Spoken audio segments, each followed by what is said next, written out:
আসসালামু আলাইকুম প্রিয় বন্ধুরা, সবাই কেমন আছেন? আশা করি সবাই ভালো আছেন। অনেক দিন পর আমার খামারের ভিডিও নিয়ে চলে আসলাম। আমার গরুগুলা ঠান্ডাতে খুব অবস্থা খারাপ হয়ে আছে। এই যে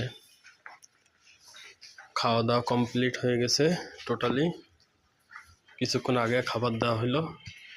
বিশেষ করে বাচ্চাগুলা নিয়ে খুবই ঝামেলায় আছি, খুবই সমস্যায় আছি। বাচ্চাগুলা ঠান্ডাতে খুবই খারাপ অবস্থা।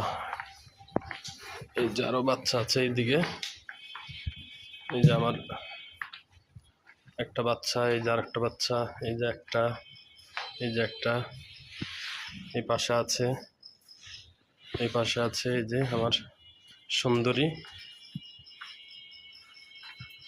সবাই দোয়া করবেন আমার খামারের জন্য।